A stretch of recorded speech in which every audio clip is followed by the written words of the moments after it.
Jasmine Anderson sat in the front row of her AP English class, her heart pounding as Mrs. Karen Mitchell circled her desk like a hawk. At 15, Jasmine was the only black student in her advanced placement classes at Lincoln High School, and she had worked twice as hard as everyone else to get there. "Would you like to explain this essay to the class, Jasmine?" Mrs. Mitchell's voice dripped with suspicion. She held Jasmine's paper high, showing the bright red A+ written at the top. "I find it interesting that this level of writing came from you." The classroom went deadly quiet. 30 pairs of eyes stared at Jasmine, who felt her cheeks burning. Her essay about Toni Morrison's Beloved had taken her weeks to write. She'd stayed up late every night, researching, editing, and polishing every word. Her mother, a literature professor at the local community college, had beamed with pride when she read it. "I wrote it myself, Mrs. Mitchell," Jasmine said quietly but firmly. She'd been dealing with teachers like Mrs. Mitchell all her life. Teachers who saw her skin color before they saw her intelligence.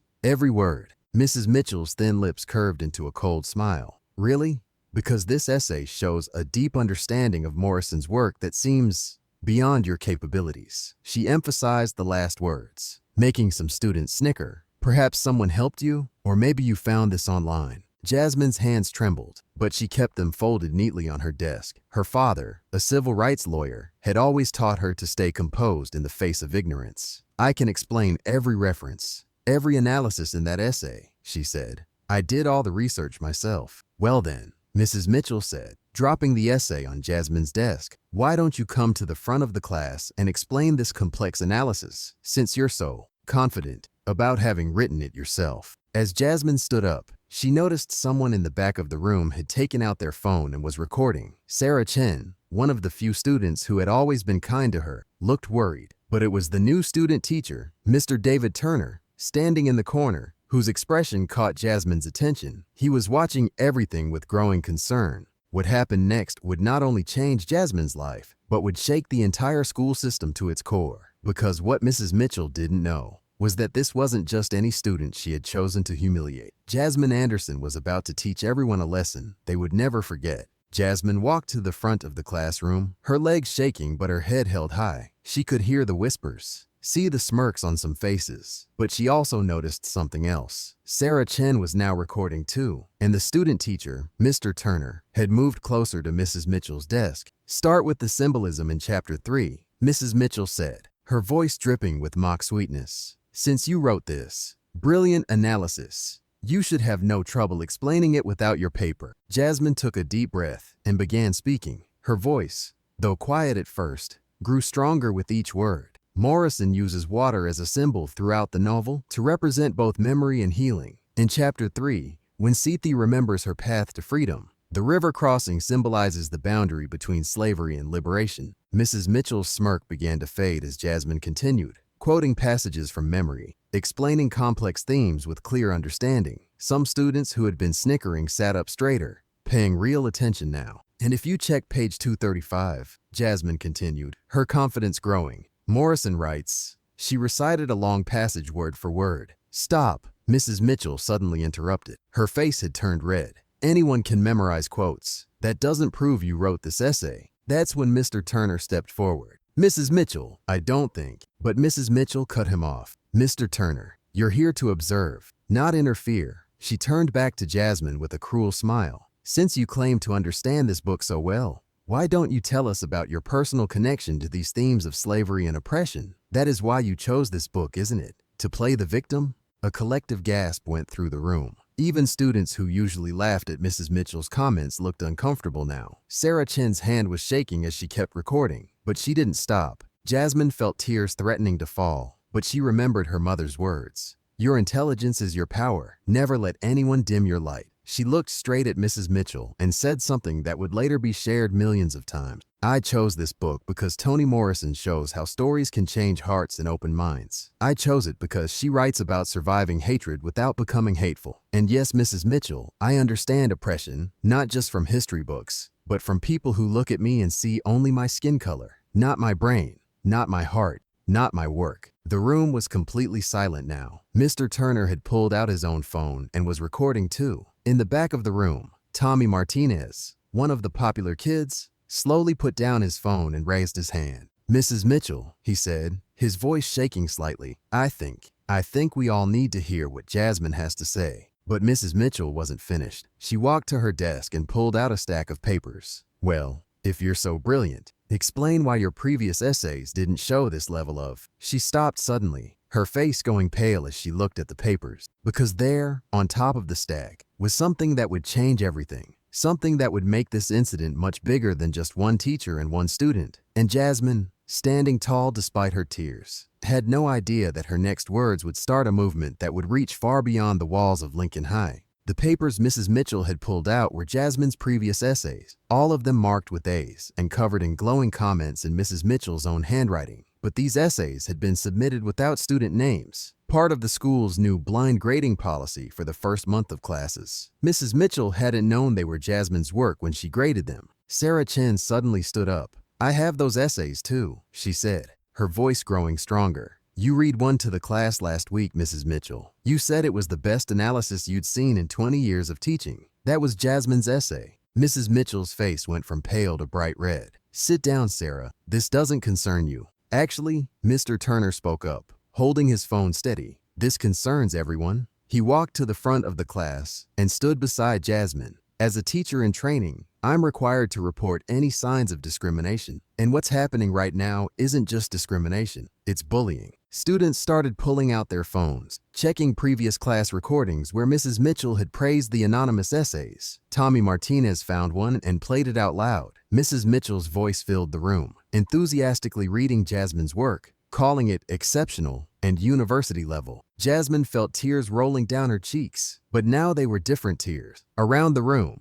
she saw faces changing, from amusement to anger, from indifference to indignation. Her classmates were beginning to understand. Mrs. Mitchell tried to regain control. "Everyone put your phones away. This is still my classroom." "Not anymore, it's not," came a firm voice from the doorway. Principal Garcia stood there with Dr. Anderson, Jasmine's mother. Someone had texted them the live video. Dr. Anderson, still in her professor's blazer from her morning lectures, walked straight to her daughter. But instead of pulling Jasmine away from the situation, she stood beside her, one hand on her shoulder. "Keep recording," Dr. Anderson said calmly to the students. "This is what change looks like in real time." Mrs. Mitchell sputtered. "You can't just walk into my classroom." "My classroom," Principal Garcia interrupted. "Interesting choice of words, Karen, because I've just received some very disturbing emails from former students. It seems Jasmine isn't the first black student you've accused of cheating. She's just the first one whose family has the resources to fight back." The principal held up her tablet, showing emails from black students going back 5 years. Each one told a similar story. Excellent work questioned, abilities doubted,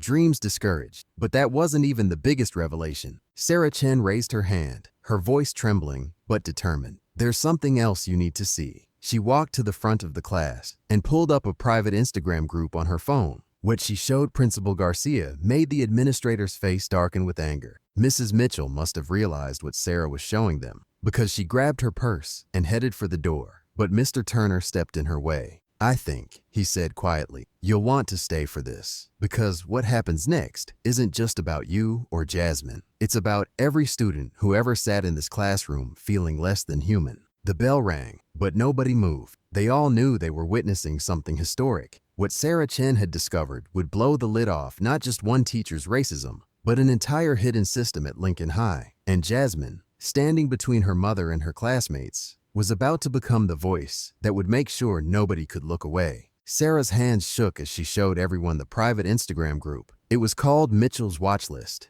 and it had existed for years. In it, Mrs. Mitchell and several other teachers shared messages about minority students, particularly the ones in advanced classes. They made bets on when these students would fail out, shared ways to discourage them from taking advanced courses, and even celebrated when some gave up and dropped to regular classes. Jasmine saw her own name in recent posts. "Got another one trying to prove she belongs. We'll see how long this one lasts." The room erupted in angry voices. Tommy Martinez stood up, his face red with shame. 2 months ago, my little sister Maria wanted to take AP History. They told her it might be too challenging for her. She believed them and dropped the idea. More students started sharing stories. It wasn't just black students. It was anyone who didn't fit what these teachers thought an AP student should look like. Hispanic students, Asian students who spoke English as a second language, students from poor families. I have something else, Mr. Turner said quietly. During his weeks as a student teacher, he'd been keeping a detailed journal of everything he'd observed, and I didn't understand at first why certain students were being called on less, graded harder, discouraged from participating. But look at this pattern. He showed Principal Garcia his notes, charts,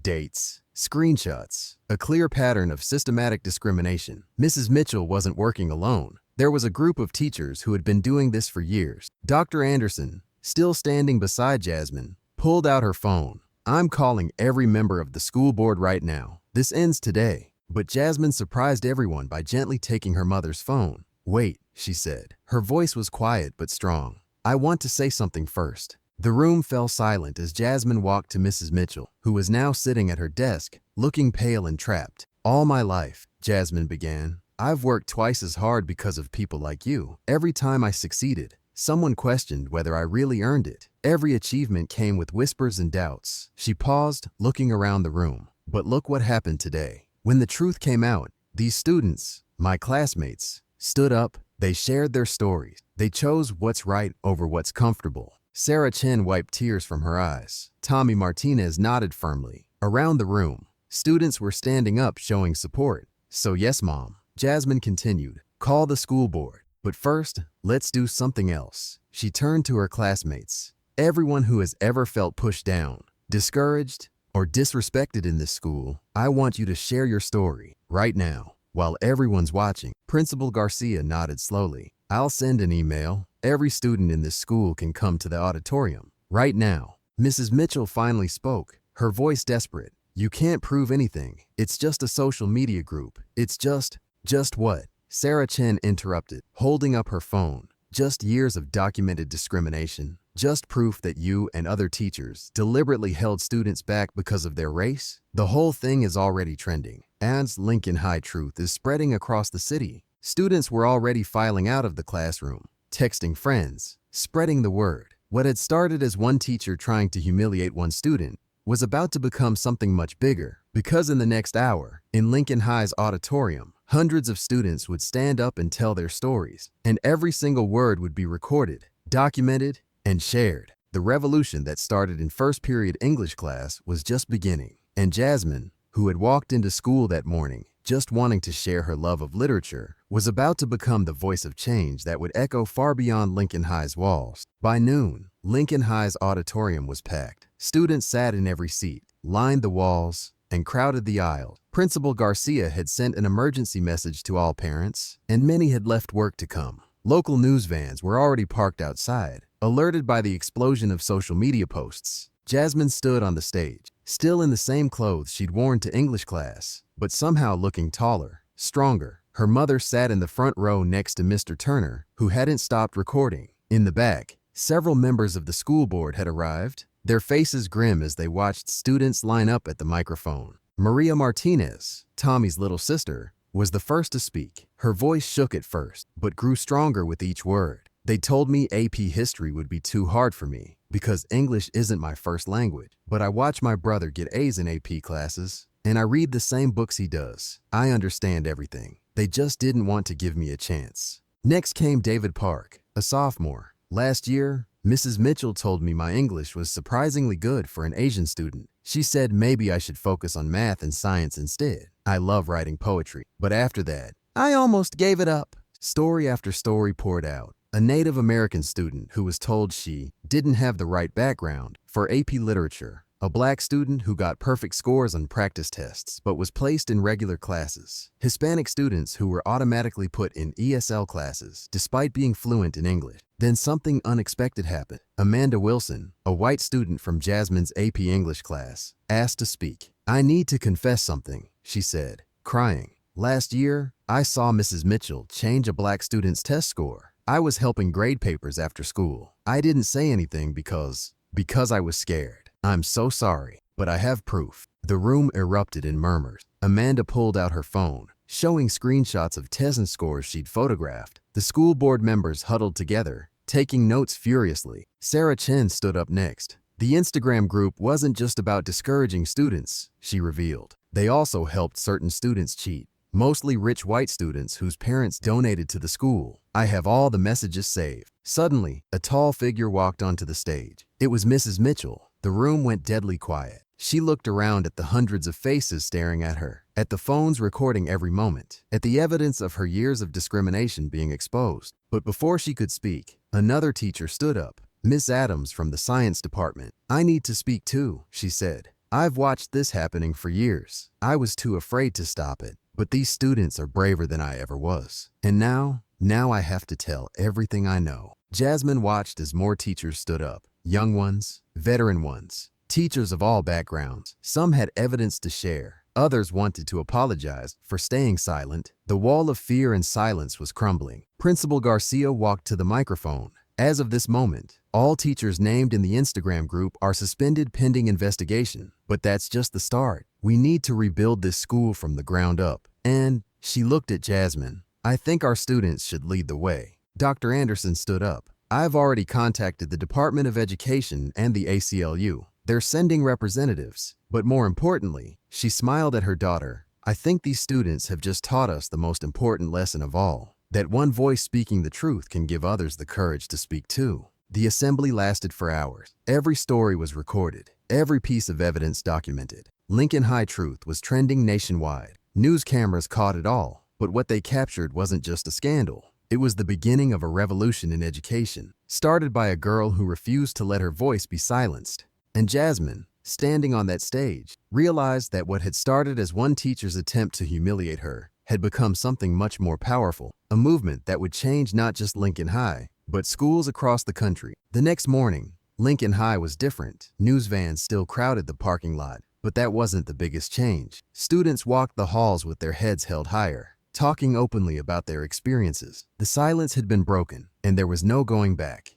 Jasmine arrived to find hundreds of sticky notes covering her locker. Each one contained a message of support or a personal story. You gave me courage, one read. Because of you, I'm requesting AP classes again, said another. She carefully took each note down, planning to save them all. But the biggest surprise waited in the principal's office. Representatives from the Department of Education sat with Principal Garcia, Dr. Anderson, and several students including Jasmine, Sarah Chin, and Tommy Martinez. They were there to do something unprecedented. Let students help design the school's new policies. We've been doing this wrong for years, Principal Garcia admitted. We let adults make all the decisions about student education. Today, that changes.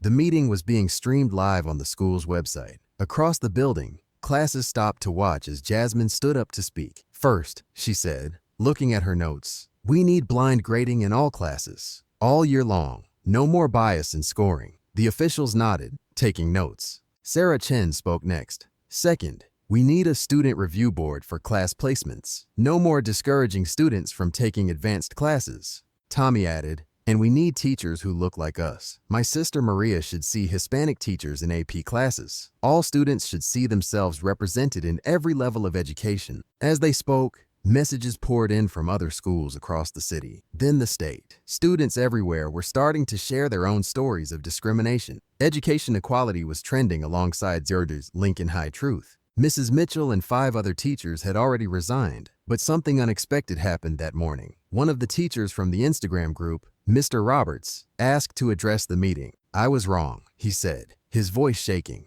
I let my biases affect how I treated students. I want to make it right, not by leaving, but by learning and changing. I'm asking for a chance to be part of the solution. The room fell silent. All eyes turned to Jasmine. She thought carefully before speaking. Real change, she said slowly, requires both justice and forgiveness. Maybe some teachers who want to change deserve that chance, but they need to earn our trust back. Principal Garcia nodded. What if we created a teacher rehabilitation program? Those who genuinely want to change could work with students to understand their biases and learn to be better educators. That's when Dr. Anderson revealed something big. The State Education Board has asked us to create a model program. They want to use Lincoln High as an example of how to transform a school. They're offering full funding for all our proposed changes. The news hit social media instantly. Messages flooded in from teachers and students across the country. Many admitted to similar discrimination in their schools. Others offered support and resources. Jasmine looked around the room,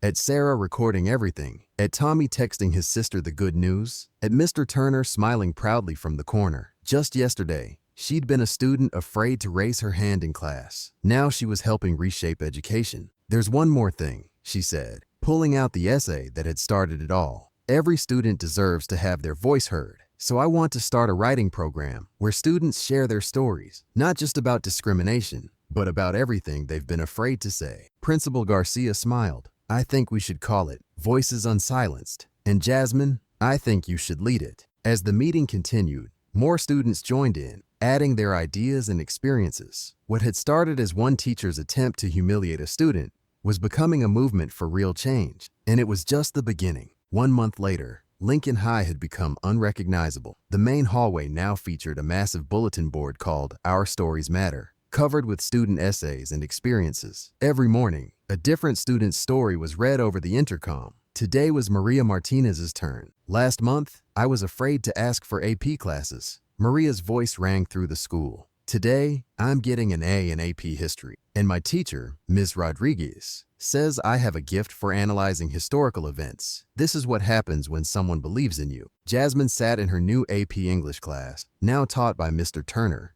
who had been hired full-time after the changes. Around her, the class looked different. Students of all backgrounds filled the seats, each one there because they wanted to learn, not because someone decided they belonged there. The Voices Unsilenced program had grown beyond anyone's expectations. Over 300 students had submitted their stories, not just about discrimination, but about all their struggles and dreams. These stories were being published in a book that would be shared with schools nationwide. Even more surprising was what happened with Mr. Roberts, the teacher who had asked for a chance to change. He had joined a new teacher training program designed by Dr. Anderson and Principal Garcia. Now he worked alongside students to understand his biases and learn to be a better educator. "It's not easy," he told a documentary crew that was filming Lincoln High's transformation. "Facing your own prejudices hurts, but watching these students flourish when given a fair chance, that's worth all the discomfort." Sarah Chen had turned her evidence-gathering skills into something positive. She now ran a student journalism program that documented the school's changes and helped other schools implement similar programs. Her first article had been published in the city newspaper, but the biggest change was visible in the students themselves. Tommy Martinez's sister Maria wasn't the only one flourishing.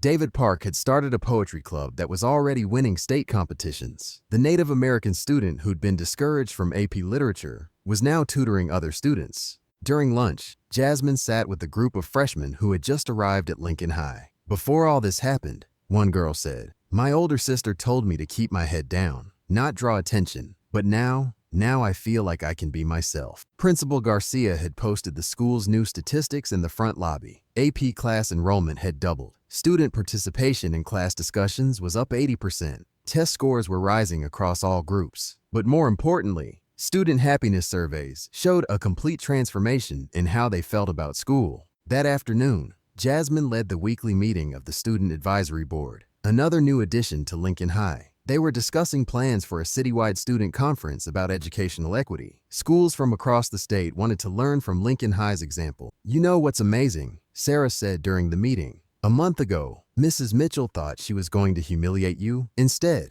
she accidentally started a revolution." Just then, they received news that made everyone pause. The Department of Education had created a new national policy requiring all schools to review their advanced placement policies for bias. They were calling it the Lincoln Initiative. "But it's not just about policies," Jasmine told the board. "It's about believing in yourself even when others don't. It's about speaking up not just for yourself, but for everyone who comes after you." As they left the meeting, Jasmine passed the classroom where everything had started. The room had a new teacher now, and through the window, she could see students of all backgrounds engaged in passionate discussion about a book. No one was being silenced. No one was being told they didn't belong. A freshman stopped her in the hallway. "I saw your story on the news," she said shyly. "I was scared to come to high school, but now I know that if something's wrong, we don't have to accept it. We can change it." That's when Jasmine realized what had started as one teacher's cruelty had sparked something unstoppable. Lincoln High wasn't just a school anymore. It was becoming a model for what education could be when every voice was heard and every student was given a chance to shine. 6 months after that day in English class, Jasmine stood on a much bigger stage, the National Education Conference in Washington, D.C. Behind her sat 1,000 educators from across the country. In the front row, she saw familiar faces. Sarah Chen filming everything as usual, Mr. Turner beaming proudly, and her mother wiping away tears.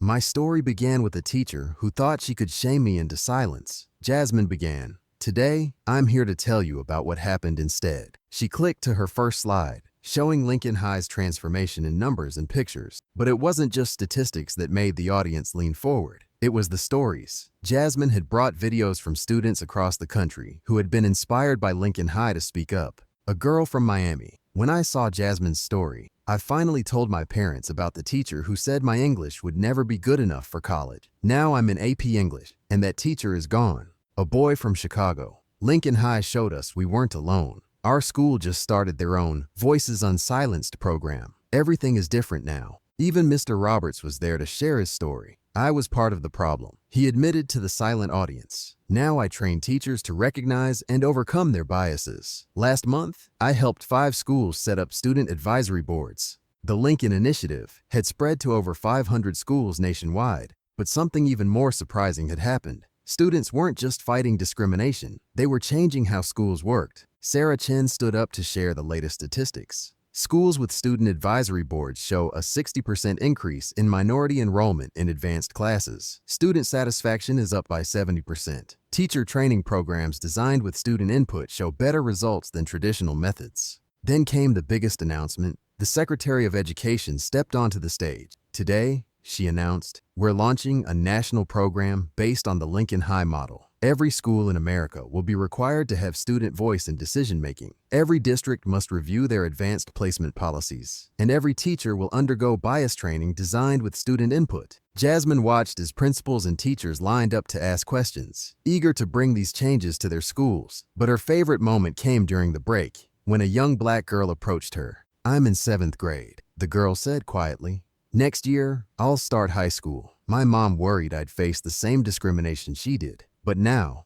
I know I can speak up. I know I'll be heard. That evening, at a special dinner, Jasmine's phone buzzed with a message. It was from Mrs. Mitchell, who had left teaching and moved away. The message was simple. I watched your speech online. You taught me more than I ever taught you. I'm sorry, and thank you. Sarah, who was sitting next to Jasmine, read the message and smiled. You know what's amazing? That day in class, she thought she was showing everyone you didn't belong. Instead, she showed everyone exactly why you did. Principal Garcia, who had flown in for the conference, stood up to make a toast. 6 months ago, a teacher tried to silence a student. Today, that student is teaching the nation how to listen. To Jasmine, and to every student who ever found the courage to speak up. As everyone raised their glasses, Jasmine looked around the room. There were educators from across the country, all taking notes, all planning to bring these changes to their schools. There were students who had started their own movements, inspired by what happened at Lincoln High. And there, on every conference badge, was the new symbol of educational equality, an open book with the words,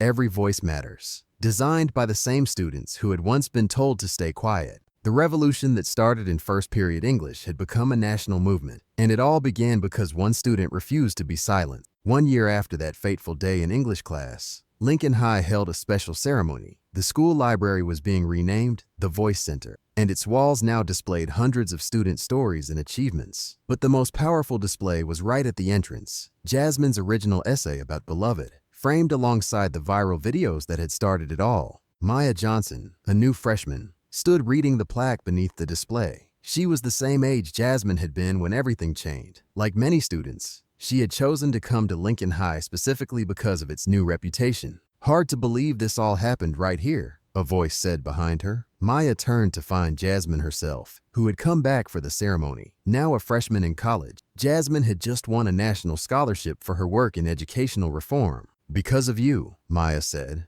My older sister finally told our parents about what happened to her at her old school. She's transferring to Lincoln High next semester. Jasmine smiled. Stories like this weren't unusual anymore. Lincoln High had become a safe haven for students who had faced discrimination elsewhere. Their enrollment had doubled, with families moving from other districts just to attend. The ceremony that day wasn't just about renaming a library. Students from 50 different schools were there to share their stories of transformation. Sarah Chen, now running a national student journalism network, was documenting everything. Remember how scared we used to be? Maria Martinez asked the crowd during her speech. She was now a junior, taking 5 AP classes. We thought being quiet would keep us safe, but Jasmine showed us that our voices are our power. Mr. Roberts, who had become the school's head of diversity and inclusion, presented some remarkable statistics. In just 1 year, their model had been adopted by over 1,000 schools nationwide. Test scores were up, dropout rates were down, and most importantly, students reported feeling safe and valued. But the most powerful moment came when a group of middle school students took the stage. They were part of the Next Generation Leaders program, created to ensure that the changes would last.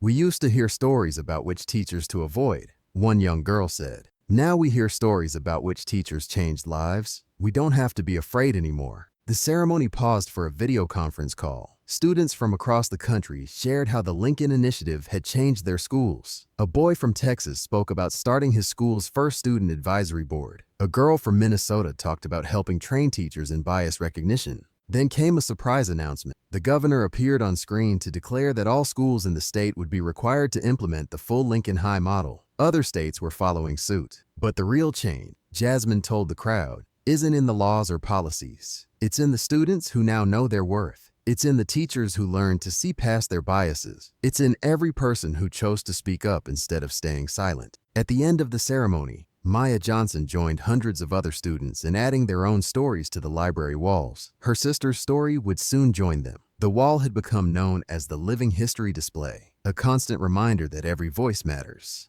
Outside the library, Sarah Chen was interviewing students for her documentary about the year of change. "What's different now?" she asked Maya. Maya thought for a moment, then said something that would later be quoted in newspapers across the country. "Before, we came to school hoping not to be noticed. Now we come to school knowing we'll be heard, and that changes everything." As the day ended, Jasmine walked the halls of her old school one last time before heading back to college. She passed the classroom where Mrs. Mitchell had tried to humiliate her, now transformed into a student leadership center. On its door was a simple quote, "Courage starts with one voice." The revolution that began with a teacher's cruelty had become a movement of kindness, understanding, and change. And in schools across America, students were learning not just subjects, but the power of their own voices. 5 years later, Jasmine stood in front of Lincoln High again, now a law school student focusing on educational rights. She had been invited to give the graduation speech, but this wasn't just any graduation. It was special. Maya Johnson,